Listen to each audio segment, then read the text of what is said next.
Okay, so we're going to talk to him. So Dr. Zalman asked him to come over on Friday. That's when he was murdered. Another piece of the jigsaw is falling into place. So he wrote on the wall, with blood. I'm assuming it's his own blood, as mental cases like to cut. That's nice. But it could be someone else's blood. This one we should leave for our lab to find out. This is just more evidence that guy is our killer. A cat on the wall. Strange. Should we let RSPCA know about this? Let's just focus on the murder of Frank Zalman for now. Yeah, sure. So what do you make of it? I don't know why anyone would do this. It all seems quite bizarre. If you look closely, you can see that the cat's stomach has been opened with a sharp tool. What the hell was he looking for in there? I have no idea, mate. But this Joe Davis seems to be completely off the wall. Unlike the poor cat. That's it. We've got 3 pieces of evidence. By the look of things, it's very likely that Joe Davis has murdered... It is very likely that Joe Davis has murdered Dr. Zalman. Be quiet for a second. I'm trying to think. We've no time to lose, Billy. He might kill again. Soon. I think I've got it. Is there a cellar in this building? Not that I know of. No, I think there isn't. I haven't seen any doors downstairs. I know these old buildings. All of them used to have cellars. Joe Davis never ran away. He's still here. See those floorboards over there? That might be the only way down. That's a bit far-fetched, Billy. How do you... I just know. That's where he is. Trust me. You weird walking effect noises. Mr. Black, we've just checked on the neighbours. I don't understand why I'm doing that voice. We found blood everywhere. A couple of bodies too. What? It seems that everyone in this building is dead. It's like a goddamn slaughterhouse set up there. Fucking hell, Darren, we're too late. Call for backup right now. And Billy, we better find this guy. We better find him quickly. I don't know why I did the police officer's voice that way. Whoa, it's dark down here. Yes, just jump down because Joe couldn't do that before. No, he had to get a plank and some string. Just use the...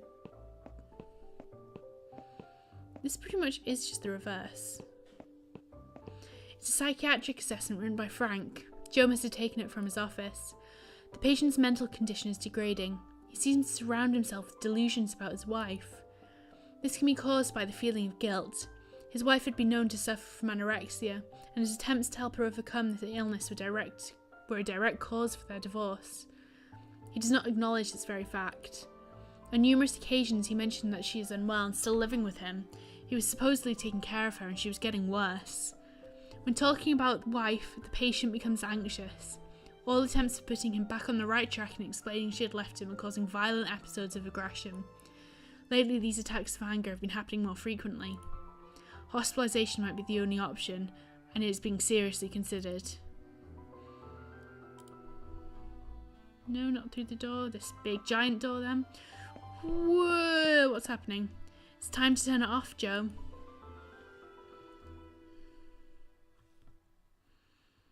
That's not what Ivy looked like.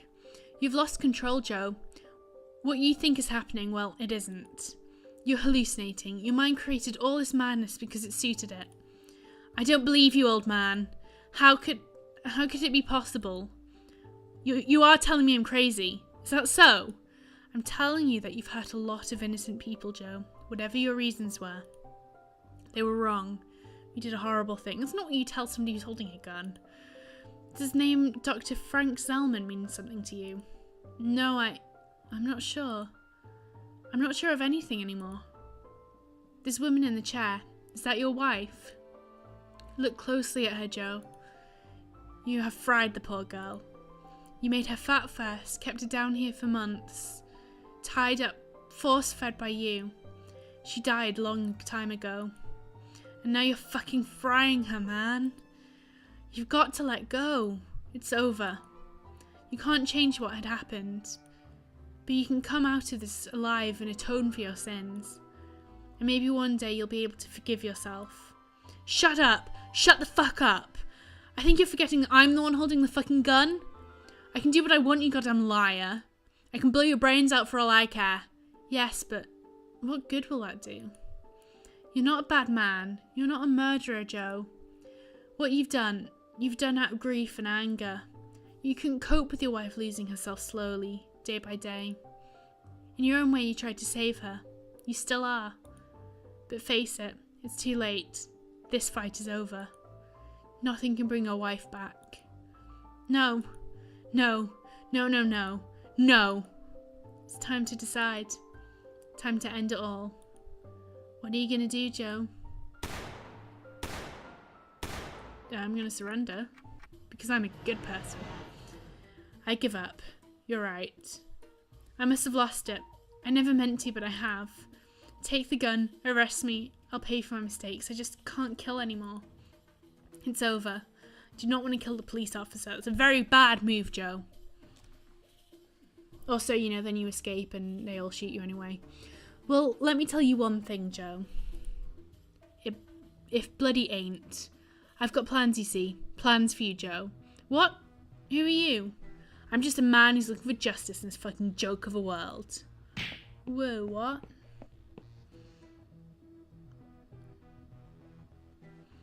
Now, how do you work this thing?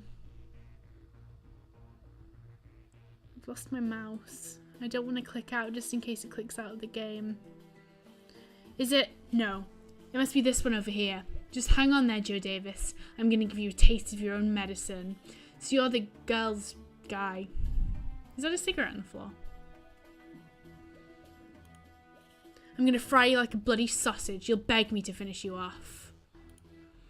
I must punish you for good old Frank. He was like a brother to me. Joey? Ivy? Ives, you've got to help me. You have to do something. Pick up the gun. Shoot the bastard. Yes, Joe. Yes, my love. You've been faithful to me. Perhaps you deserve a second chance. Ives, I've always loved you. I'm so sorry about all this. I'm sorry for what I've put us through.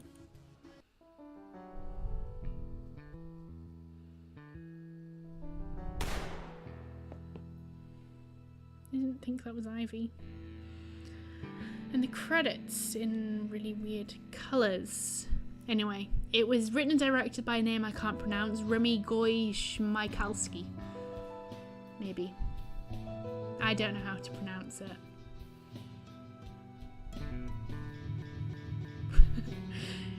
He did everything. He did the background art, the character art, and the animation. Actually, it was a really interesting game, and it did kind of frustrate me with the bugs, but I don't know if the bugs were because I was recording of actual bugs in the game. If anyone else has played, let me know if you encountered the same bugs. Anyway, the original soundtrack goes by Michael Mikulski, or Mick, or Mike, I'm not sure.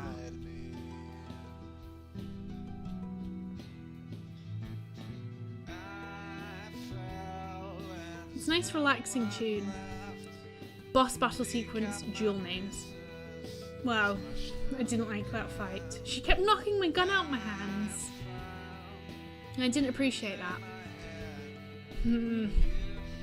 Anyway, yes, it was a really interesting game, and I was not expecting that at the end. I don't know what I was expecting, because let's face it wasn't exactly a game full of logical expectations most of the time. But there you go.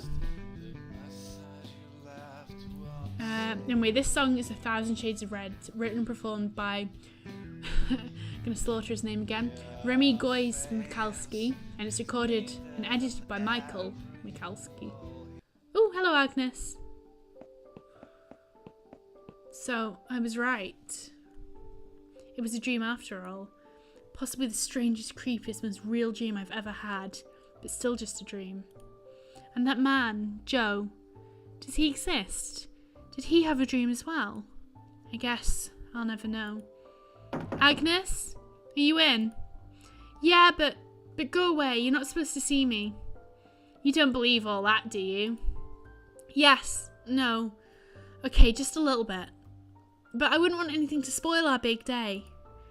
I'm sure there'll be plenty that'll go wrong anyway, you know, with my bad luck and all. All right, all right. I'm going then. I guess I'll see you, well, in the church. Don't be late. I'm never late. Right. Love you, darling. I know. So I guess my big day has finally come. Time to take... You're already wearing your wedding dress. Time to take a shower, put some makeup on, have a little walk down the aisle to meet the man I'm going to marry today. This might actually be a good day for once. It must be true what they say. The sun always comes out when the storm is over. The end. That was cool. So she wasn't wearing a wedding dress just for advertising. Okay, well, now that you are watching Audacity, I will see you later. Bye-bye, and thank you for watching. Leave a comment or a like if you've enjoyed anything at all. Bye.